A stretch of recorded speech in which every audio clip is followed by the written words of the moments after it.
All right. So in my last video, I talked about the Spanish-American War, and one of the effects of the Spanish-American War was that there was a considerable amount of debate in the United States about um, whether or not United States imperialism was justified in the Spanish-American War.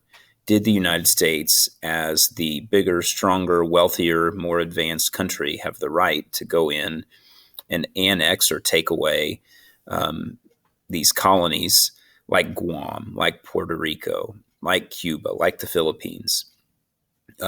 Or should those particular um, territories be ruled by people who actually live there? Should Puerto Ricans run Puerto Rico? Should Cubans run Cuba? And so, um, not surprisingly, like any debate, there were two sides. And so, what we're going to see kind of in the aftermath of the Spanish American War is considerable amount of debate over whether or not the United States should annex the Philippines or if we should allow the Filipino people to control their own country and for the United States to stay out.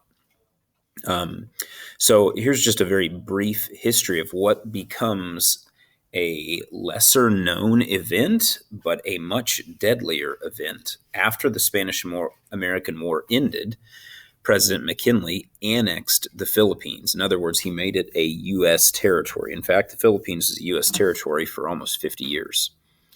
Um, However, there were a lot of Americans who were opposed to this because, well, a couple reasons. One, McKinley and the United States rationale for annexing the Philippines was basically that they didn't trust the Filipino people. There was a lot of racist tone in their voice because Filipino people obviously have darker skin. And so there was a lot of racist talk about why the Filipinos were incapable of running their own country.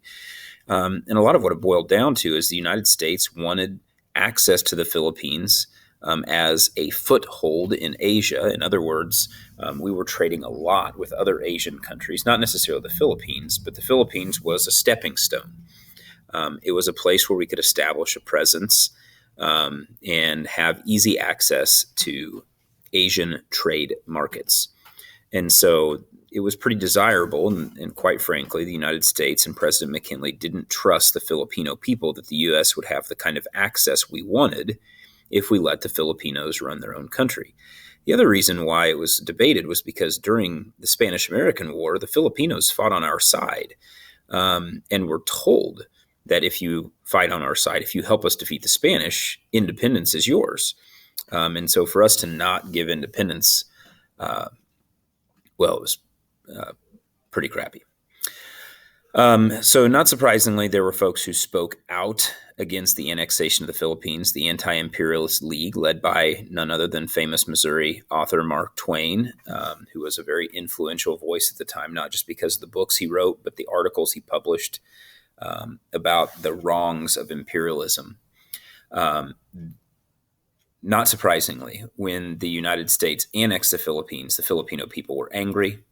Led by Emilio Aguinaldo, the Filipino George Washington, if you will.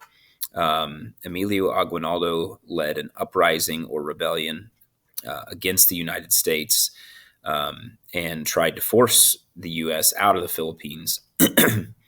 He was unsuccessful.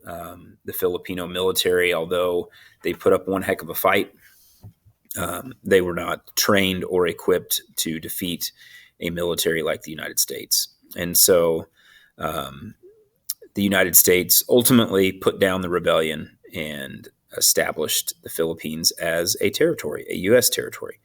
Was this justified? Again, I've given you a couple of reasons why it was certainly debated.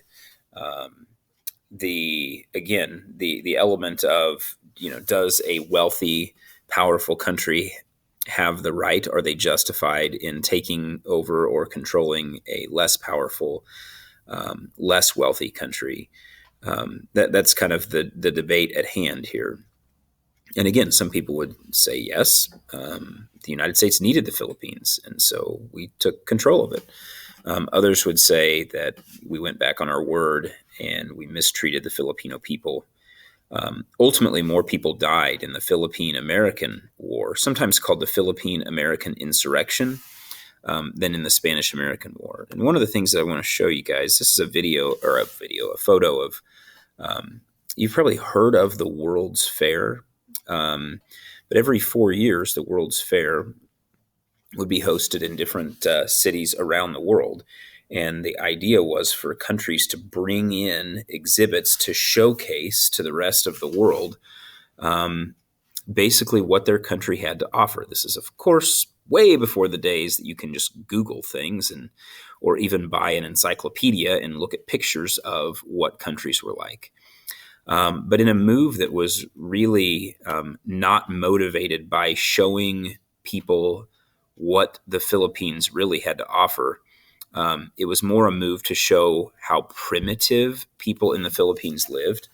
The U.S. government went and rounded up a tribe of Igorot people who lived literally in the jungles of the Philippines, brought them to St. Louis for the World's Fair, and basically had them put on display as like a, hey, look, do we really want to give these people independence? They don't know how to do anything. They've lived in the jungle. They don't have a written language. They're not educated. Like, how could we possibly give a country like this power? But the reality was, the Igorot village was not even close to a reflection of Filipino society. It was the reflection of a tribe that lived in the jungles. And so it was a ploy by the U.S. government to try to persuade people that, you know what, like, this is why we took over the Philippines. This is why imperialism in the Philippines is not a bad thing. Because can you imagine this group of people running a country? But again, the reality was that those particular tribes of people that were brought to the World's Fair in St. Louis were not an actual reflection of the Filipino people. So if you have any questions, feel free to email me. Otherwise, stick around for our next video.